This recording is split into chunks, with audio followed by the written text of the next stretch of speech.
6-cı sinif şagirdləri, əziz izləyicilər, bugün mən sizlərlə 6-cı sinif dərsliyinin yeni nəşrdən səhifə 20-nin izahını verəcəm. Demək, əziz şagirdlərimiz, biz bu səhifələrdə, ümumiyyətlə bu 6-cı siniflərdə bir çox mövzuları sizinlə öyrənəcəyik. Onu qeyd etmək istəyirəm ki, bizim 6-cı siniflərinin bu dərsliyin video izah və PDF izah qrupu var. Videolarımızı ardıcıl şəkildə izləmək istəyirsinizsə və PDF-lərimizlə tanış olmaq istəyirsinizsə, yəni hazır yazılı formada izahlarımızı görmək istəyirsinizsə, qrupumuza qoşula bilərsiniz. Qrupumuza qoşulmaq üçün bir dəfəlik ödəniş 10 manat təşkil edir. Ödənişi sadəcə qrupa qoşularkən ödəyirsiniz. Yəni ödəniş bir dəfə olunur, il ərzində 6-cı sinifdən istifadə edə bilirsiniz. Biz bilirik ki, ilk öncə hər kəs qayda dəftərlərini yanında saxlasın. Çünki biz artıq mövzuları keçdikcə müəyyən qaydaları sizdən yazacağıq. 20-ci səhifədə hər hansı bir misal yoxdur. Sadəcə ən kiçik ortaq bölünən haqqında məlumat verir. Ən kiçik ortaq bölünən ək-ob şəklində yazılır. Birinci araşdırma müzakirədə deyir ki, Layla Rəsm Dərnəyinə, Samir isə Şahmat Dərnəyinə yazıldı.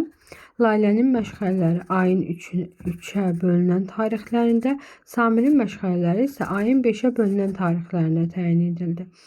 Onlar ilk məşğələ günlərini təqvimdə qeyd etdilər. Baxın, həm 3-ə, həm 5-ə bölünən ədədləri yazmalıyıq biz.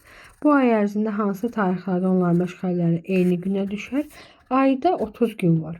3'e bölünenler 3'dür, 6'dır, 9'dur, 12'dir, 15, 18, 24 ve 27'dir. Düzdürmü? 5'e bölünenler ise 5, 10, 15, 20 ve 25'dir. İndi mənə deyir ki, bu ay ərzində hansı tarixlərdə onlar məşğələləri eyni günə düşər? 15 tarixində. Bir dəqiqə. 15 tarixində bunların məşğələ tarixləri eyni günə düşər. Təqvimdən istifadə etmədən bunu necə ayırmaq olar? Yəni 3 ilə 5-in ək-obunu tapa bilərik biz burada. Aydındırmı? 3-ə və 5-ə bölünən ən kiçik ədədi biz burada tapa bilərik. Mən sadəcə açıq şəkildə yazdım ki, sizin gözünüz görsün və yaza biləsiniz. Başa düşəsiniz tam olaraq.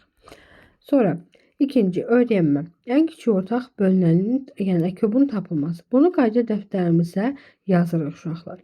2 ədədin ən kiçik ortaq bölünənini, yəni ək-obunu tapmaq üçün bu ədədlərin ortaq bölünənlərindən ən kiçiyini seçməklə tapmaq olar. Çox vaxt bu üsul böyük ədədlər üçün əlverişli olmur. Bu halda verilən ədədlərin sadə qruplara ayrılışından istifadə edilir.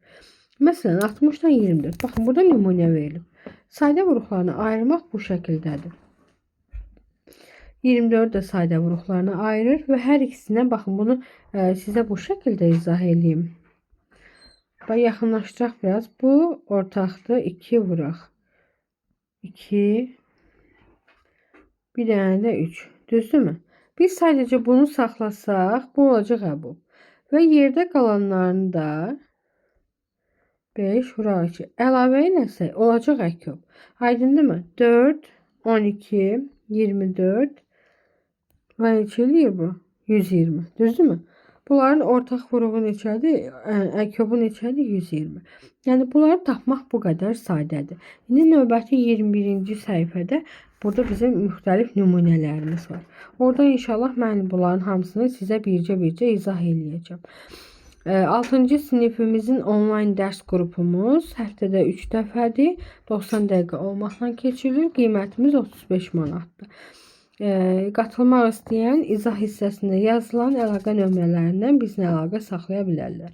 Bizə diqqət verib bir ədəd digərinə tam bölünürsə, bu ədədlərin ək-obu bölünənə bərabərdir. Məsələn, 8 ilə 4-ün ək-obu 8-ə bərabərdir. 16 ilə 32-nin ək-obu 32-yə bərabərdir. 24 ilə 72-nin ək-obu 72-nin özünə bərabərdir. Baxın, bunu da qayda olaraq yaza bilərsiniz. Aydındırmı? Qayda olaraq bu hissəni yazırsınız.